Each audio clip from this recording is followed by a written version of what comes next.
This channel does not promote any violent, harmful, or illegal activities. All content provided by this channel is meant for an educational purpose only.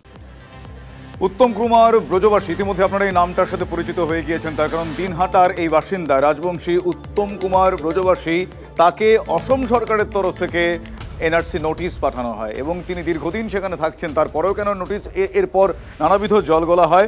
বিজেপির বিরুদ্ধে ষড়যন্ত্রের অভিযোগ তুলে social মিডিয়ায় post করেছেন মুখ্যমন্ত্রী মমতা বন্দ্যোপাধ্যায়। 50 বছরেরও বেশি সময় কোচবিহারের বাসিন্দা এই রাজবংশী উত্তম কুমার ব্রজবাসী বৈধ পরিচয়পত্র থাকা সত্ত্বেও অনুপ্রবেশকারী সন্দেহে তাকে হয়রানি করা হচ্ছে। এটা গণতন্ত্রের উপর পরিকল্পিত আক্রমণ। অসমের বিজেপি সরকার বাংলায় এনআরসি চাপানোর চেষ্টা করছে। প্রান্তিক জনগোষ্ঠীকে ভয় দেখিয়ে ভোটাধিকার কেড়ে নেওয়ার নোংরা চক্রান্ত চলছে। এটা বিজেপির জনবিরোধী অসাংবিধানিক আগ্রাসন। গণতান্ত্রিক অধিকার ধ্বংস করে বাংলার মানুষের পরিচয় মুছে ফেলার অপচেষ্টা চালাচ্ছে বিজেপি। সোশ্যাল মিডিয়ায় ঠিক এভাবেই পোস্ট করেছেন মুখ্যমন্ত্রী মমতা বন্দ্যোপাধ্যায়। বিজেপির বিরুদ্ধে সব বিরোধী দলকে একজোট হয়ে লড়াইয়ের বার্তা দিয়েছেন তৃণমূল সুপ্রিমো। ভারতের সাংবিধানিক কাঠামো ধ্বংস করা হলে বাংলা চুপ থাকবে না, হুঙ্কার মমতা বন্দ্যোপাধ্যায়।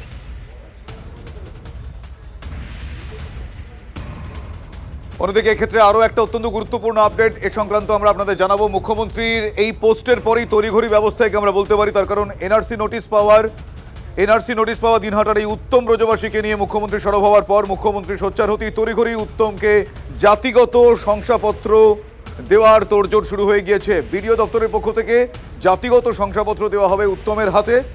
এর আগে বারবার আবেদন করেও জাতীয় শংসাপত্র উত্তম পাননি। এবার মুখ্যমন্ত্রীর এই পোস্টের পর এবং তার অসম সরকারের তরফ থেকে নোটিশ আসার পর তার কাছে মুখ্যমন্ত্রীর তড়িঘড়ি এই পোস্ট এবং সেখানে তিনি যা যা উল্লেখ করেছেন, তারপর এই মুহূর্তে তোড়জোড়। এবার আর নাগরিকত্ব প্রশ্নের মুখে পড়তে হবে না বলেই মনে করছেন উত্তম ব্রজবাসী। আপনি কি জানেন যে মুখ্যমন্ত্রী হস্তক্ষেপ করেছে? আজকে বিডিও অফিসে এসেছেন কি জন্য? ডিএমের দেখা করতে, ডিএম ডাকছে, ওই জন্য আসছে। আচ্ছা, আপনার এসটি সার্টিফিকেট সব আছে? এসটি সার্টিফিকেট করে দিচ্ছে। আজকে করে দিচ্ছে?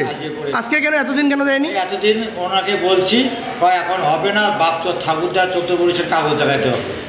আজকে কোনো কাগজ লাগছে না? আজকে কাগজ লাগছে, আজকে নিজের থেকে হয়ে যাচ্ছে। কে করতেছে? ভিডিও করতেছে? ভিডিও করতেছে। বড় স্বস্তি দিনহাটার উত্তম ব্রজবাসী। রাজবংশী সম্প্রদায়ের বিরুদ্ধে ফরেনার্স ট্রাইব্যুনালের সব মামলা প্রত্যাহার করল অসম সরকার। উত্তমকে এনআরসি নোটিশ পাঠানোর পর সোচ্চার হন মুখ্যমন্ত্রী। বিজেপির বিরুদ্ধে চক্রান্তের অভিযোগ আনেন তৃণমূল নেত্রী। বিরোধীদের একজোট হয়ে প্রতিবাদের আবেদন করেন মমতা। চাপের মুখেই এনআরসির আওতা থেকে বাদ কোচ রাজবংশীদের, অনুমান রাজনৈতিক মহলের। সুমন এই মুহূর্তে আমাদের সঙ্গে রয়েছেন, জানাবেন সুমন এই মুহূর্তে এই সম্পর্কে আমরা আর কি তথ্য পাচ্ছি এখন? তুমি প্রশ্নটা যদি আরেকবার করো। এই সম্পর্কে আমরা আর কি তথ্য পাচ্ছি? এনআরসির এই যে তথ্য এসছে এই যে ব্রজবাসীর কাছে, তাকে গতকালকেই কিন্তু তার সাথে কথা বলেছেন স্থানীয় প্রশাসনের লোকেরা। আজকে তাকে বিডিও অফিসে ডেকে নিয়ে আসা হয়েছিল। তাকে এই যে এসসি সার্টিফিকেট, সেটা দীর্ঘদিন ধরে তিনি আবেদন করে এসেছিলেন, সেটা কিন্তু তিনি পাননি। আজকে তাকে দেওয়া হচ্ছে। পাশাপাশি অসম থেকে কেন এই চিঠি তার কাছে এলো, এটা কিন্তু একটা বড়সড় প্রশ্ন ইতিমধ্যেই উঠেছে। কারণ তিনি কোচবিহারের বাসিন্দা, তার বাবা কোচবিহারের বাসিন্দা, তার নাম আসামের এনআরসির কাগজে কি করে গেল, এখন এটাই সবচেয়ে বড় প্রশ্ন। পাশাপাশি মুখ্যমন্ত্রী এটা নিয়ে টুইট করেছেন এবং ইতিমধ্যেই বিষয়টা কিন্তু যথেষ্ট জলঘোলা হচ্ছে। কোচবিহারে এনআরসি বিরোধী মিছিল চলছে আজকে তৃণমূলের। সব মিলিয়ে একটা পরিস্থিতি কিন্তু জোরালো এবং ঘোরালো দুটোই হয়ে উঠেছে এই মুহূর্তে। ধন্যবাদ সুমন।